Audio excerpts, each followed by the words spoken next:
Why should your right to freedom of speech trump a trans person's right not to be offended? Because in order to be able to think, you have to risk being offensive. I mean, look at the conversation we're having right now. You know, like you're certainly willing to risk offending me in the pursuit of truth. Why should you have the right to do that? It's been rather uncomfortable.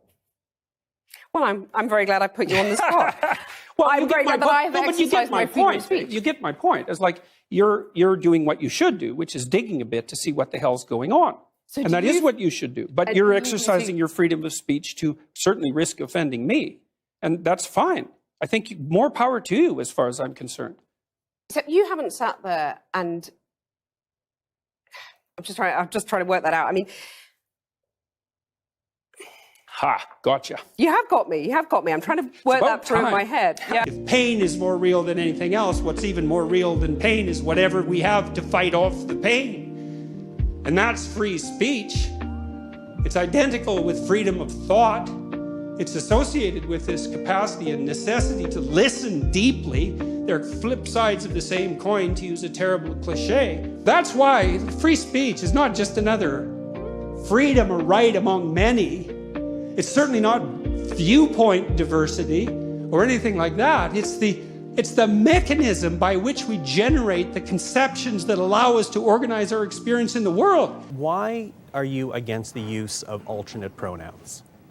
I'm against the use of legislation to determine what words that myself and other people are required to utter.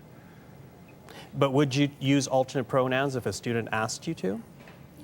I think I've made my position on that clear already. Well, perhaps not to our audience at home who are just being introduced to this. Would you use alternate pronouns? And why not? Because I don't believe that other people have the right to determine what language I use, especially when it's backed by punitive legislation.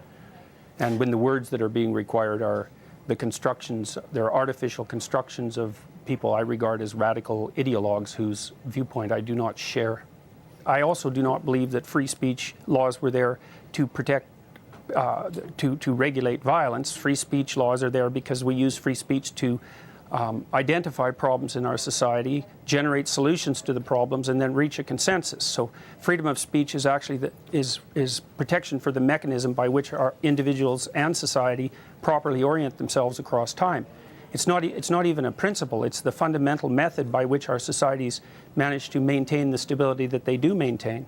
Because freedom of speech is so tightly tangled up with the means by which we solve problems. I mean, I think, and then I talk, but I get corrected when I speak publicly. And the fact that I'm being corrected constantly by the people that I'm speaking with helps orient my speech properly and helps orient public discussion properly. Is being sensitive to offence such a problem, though? Like, we would have previously called that manners.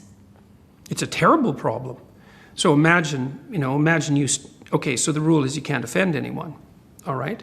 Let's say you're speaking to one person, I can't offend you. All right, fair enough. What if I'm speaking to 10 people? Do I get to offend 1 in 10? How about 1 in 100? How about 1 in 1,000? You're going to come out on stage and you're going to say something important about something vital, and you're not going to offend 1 person in 1,000? Well, you can't say anything about anything important ever without offending probably the person you're talking to. Important speech about important issues, especially contentious issues, is instantly offensive. I don't think free speech is a right among other rights. I don't think there's any difference between free speech and thought. And it has to be free, because if it's not free, it's not thought. So imagine mostly you have to think about hard things, because why think? Otherwise, if everything's going all right, you don't have a problem. When you have a problem, you have to think. And if you have a problem, the thinking is going to be troublesome, because you're going to think things that upset yourself and upset other people. It's part of the necessity. It's part of what will necessarily happen if you're thinking. A person is compelled under Canadian law to use the pronoun of another individual's choice on pain of law. And I thought, well, no, that's not acceptable. It's one thing to put limits on what a person can't say, like say with hate speech laws, which I also don't agree with, by the way, but that's a different argument. I think it's a narrower argument.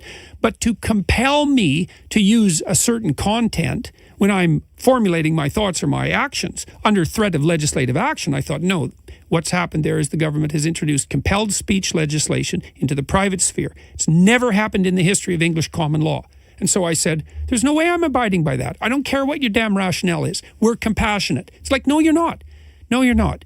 I didn't care if transgender people wanted to be called by some pronouns, like whatever. That's something for individuals to negotiate.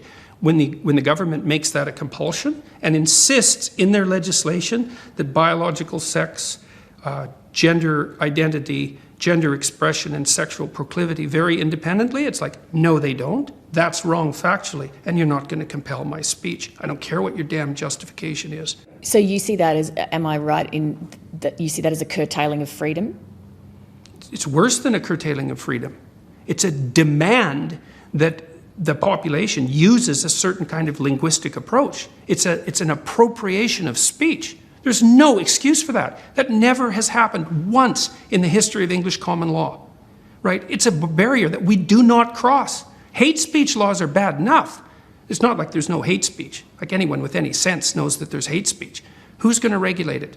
Who's going to define it? And I know the answer to that. The last people in the world you would want to. And then we cross another barrier and we allow the government to compel speech for some hypothetically compassionate reason? No way. That's a really bad idea.